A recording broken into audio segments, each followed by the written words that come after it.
The process of self-realization is a process where the suffering increases.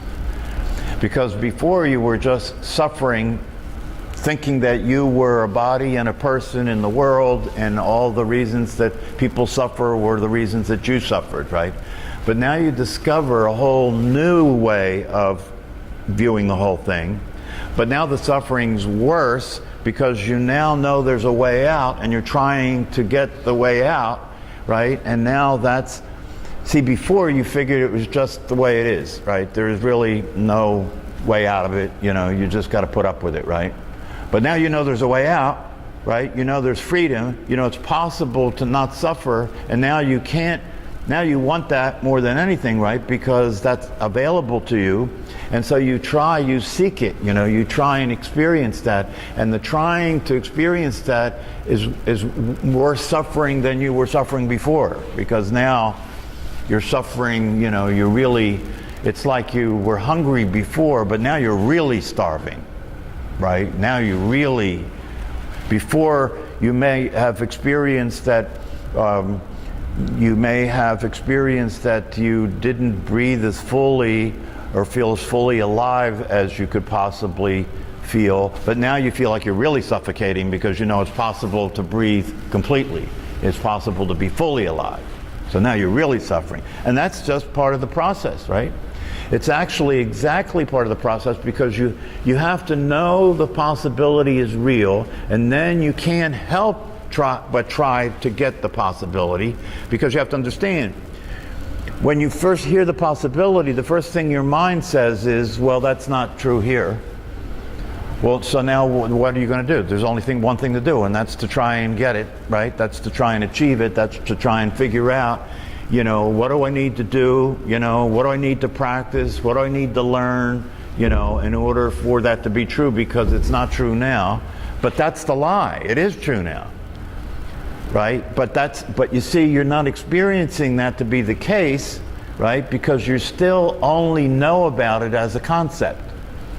Right? So you figure, see, you figure it's not true now. Why do you figure it's not true now? Because this can't be it. This can't be it. You know, this can't be it. I mean, this can't be it. It must feel different than this, right? I must be different than this if I'm the real self, if I'm the awareness. Then I'll be free from suffering, and I'm not free from suffering now. So it can't be this. But just like I said to you, it is this, right? Because it doesn't mean that there won't be a crazy you still there, right? When you wake up and you know the truth of yourself as awareness, the brain and the mind still keep playing the same old songs. So that it's not that changes, right? But now you see it for what it is, right? Now you see that it's just the brain and the mind, you know, playing stimulus response, playing the patterns that it plays, right? But the freedom's already there. The freedom's already there as soon as you see the gig. As soon as the gig's up, the freedom's already there, because it's not real anymore, right? Before you know the truth and you're aware of the truth, it's real. The drama is real. Do you know what I mean? It's real. The suffering is real. But as soon as you wake up, it's not real anymore. The freedom is already there. That's why I say to you, it's happening right now. If you speak from one side of it and say, you know, that I'm identifying with the person when I'm speaking right now, so what? So what?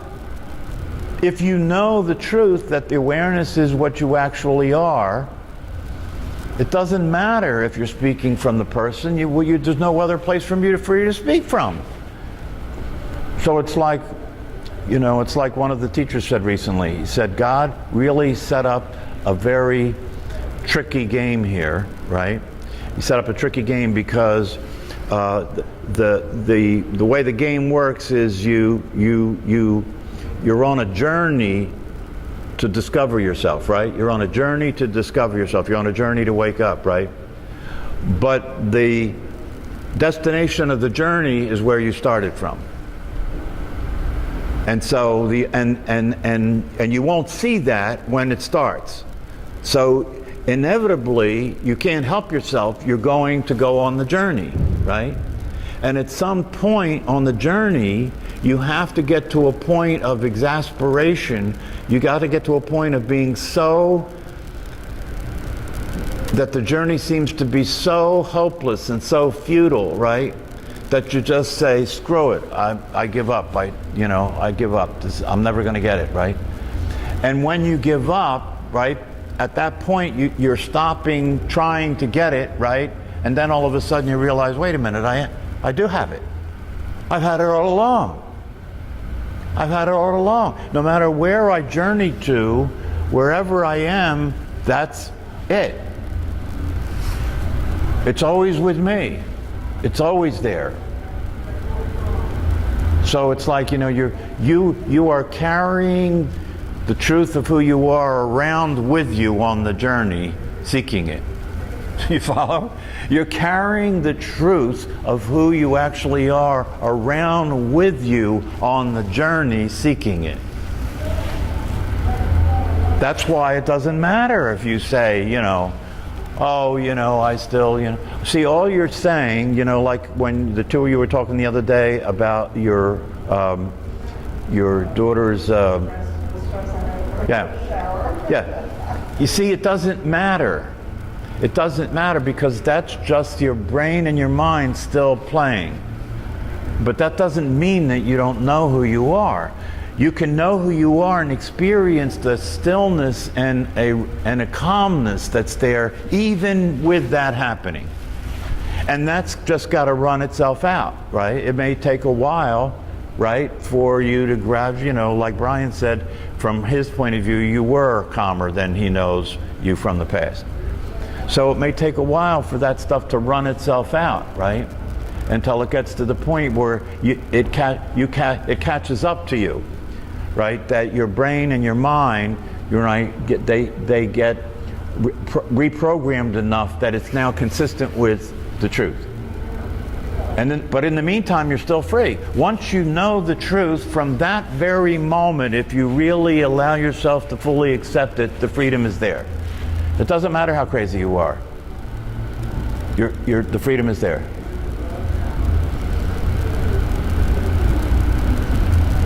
And it doesn't matter. See, that's what I meant when I said, when this whole thing started, the awareness that you are willfully forgot itself, right?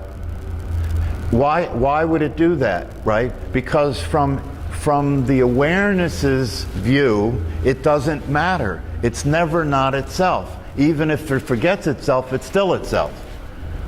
You understand? So from that point of view, it didn't do anything by forgetting itself, because forgetting itself doesn't change that it's still itself. And that's the key to accelerating the process of having the brain and the mind catch up to the truth of who you are, right? The key to it is it doesn't matter. I know who I am even if I'm being crazy, so it doesn't really matter. I can be crazy or I can be sane. I can be crazy, I can express myself as the true self, or I can express myself as the person. It doesn't matter, it's all the same thing now, because I know that there's only one thing, it's all the same thing.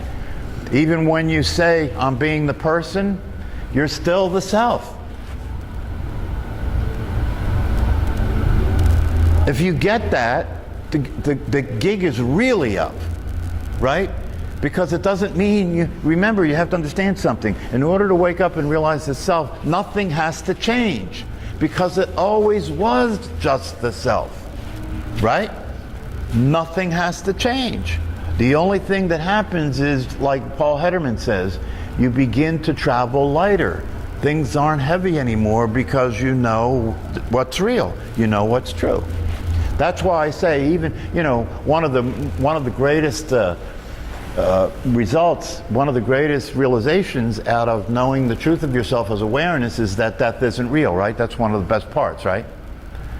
But even if, having known that, if you really get that, and that's not hard to get, because all you have to get that is that awareness, which is what you are, is not physical. That's all you have to get that, right? It can't be It can't die.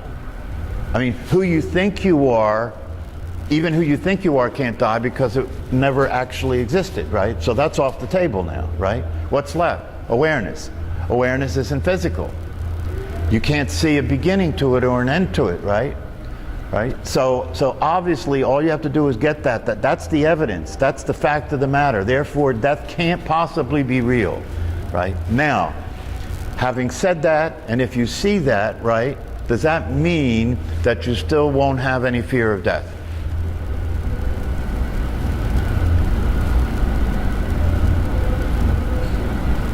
Because you have to understand something. The way the brain and the mind's programmed, right, death is real. And the way the brain and the mind's programmed is that you are a physical body, right? That's the data that's in this computer. So that's still going to run. So even if you still fear death, right, that doesn't mean anything. You can know it's not true. You understand? You can know it's not true. And by knowing it's not true, even if the fear is still there, over time the fear will continue to dissipate, right?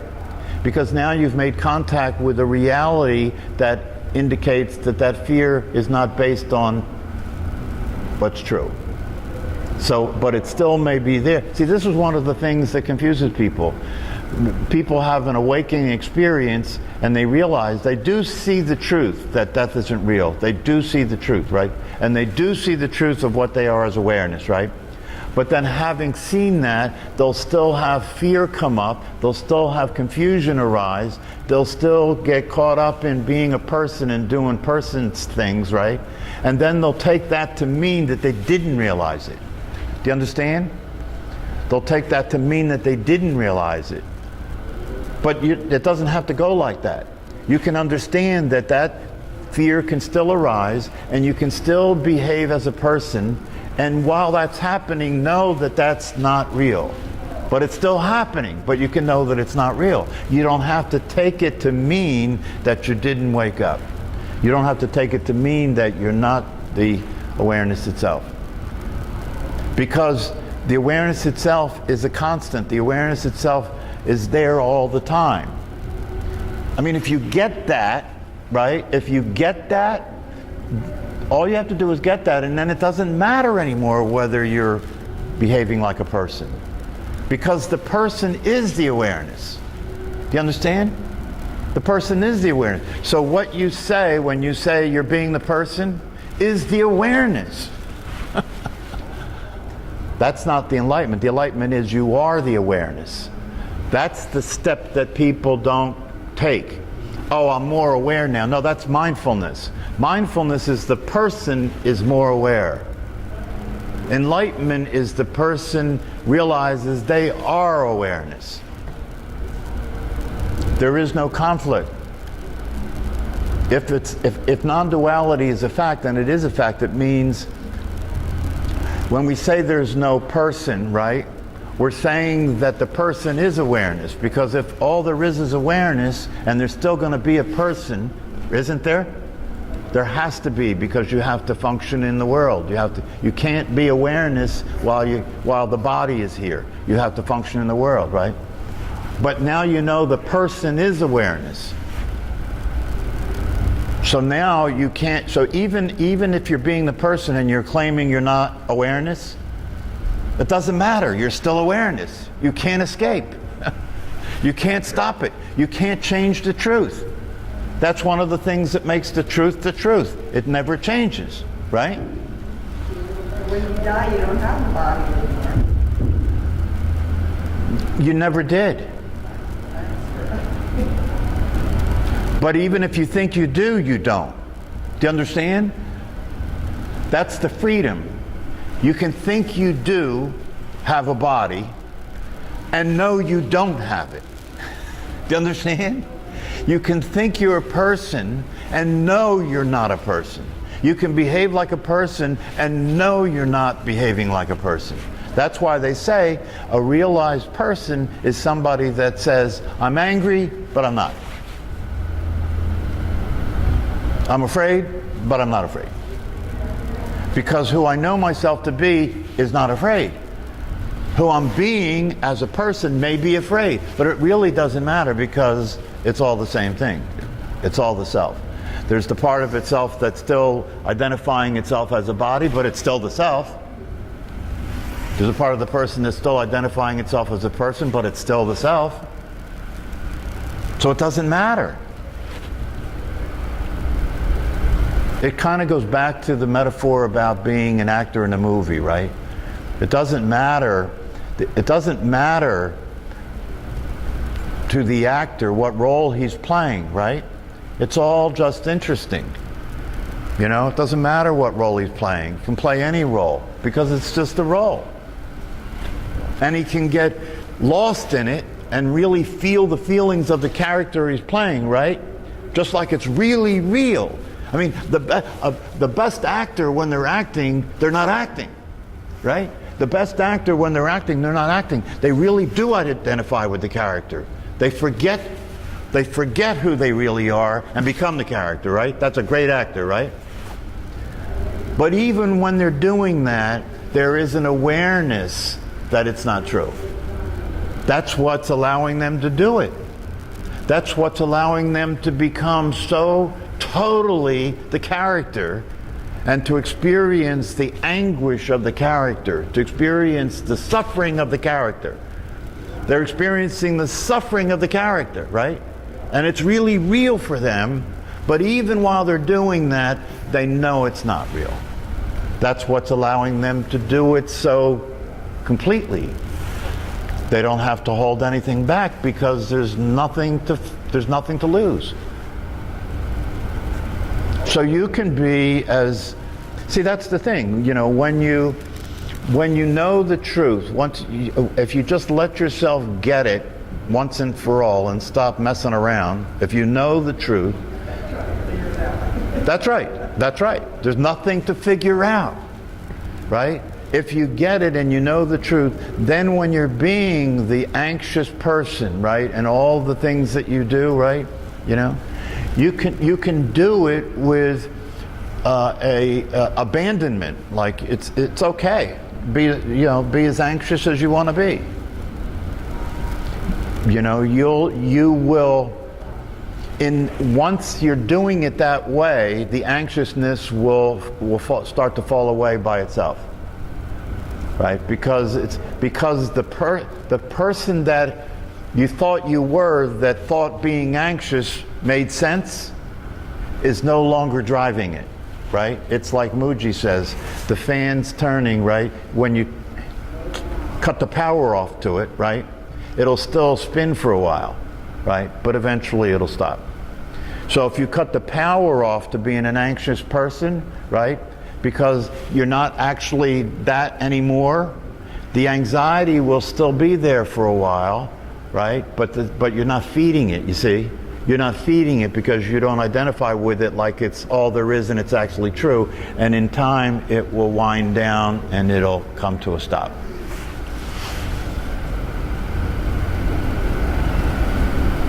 And even when it winds down and comes to a stop and there's nothing happening anymore, right? Now, see, this is the paradox you have to understand. It doesn't matter whether there's anything happening anymore, right? You don't care whether there's anything happening anymore, right? But because you don't care whether there's anything happening anymore, it will wind down and get to a point where there really isn't anything happening anymore. You're really not having a reaction anymore to things you used to have a reaction to, right? But now you may make believe you're having that reaction so you can interact in the game and use it. You know what I'm saying? Then it's really interesting. Then you'll pretend that you're mad.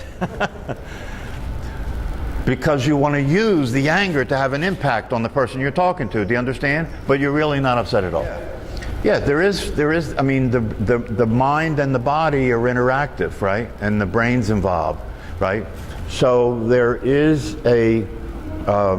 are patterns that get triggered, that play, that cause the physiology to activate, right? As far as anxiety is concerned, fight or flight, right? There's a thing in the brain, the amygdala, right?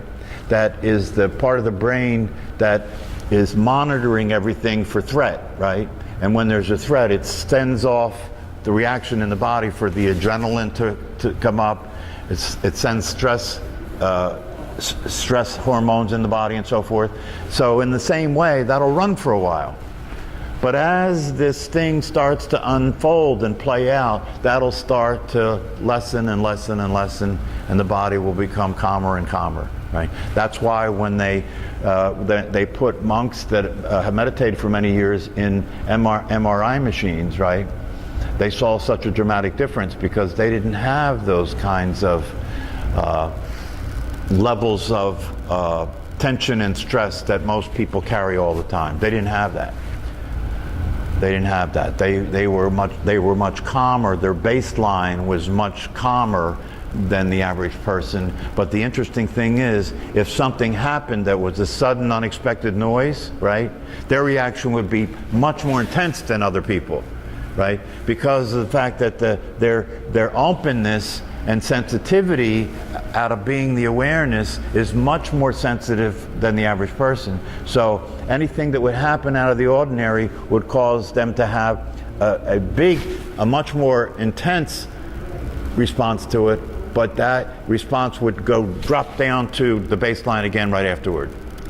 Where with a normal person, it would jump up and then it would stay up for a long time. Right? So if something happens in an ordinary person's life that's upsetting and disturbing and unexpected, right, they'll stay upset for a long time.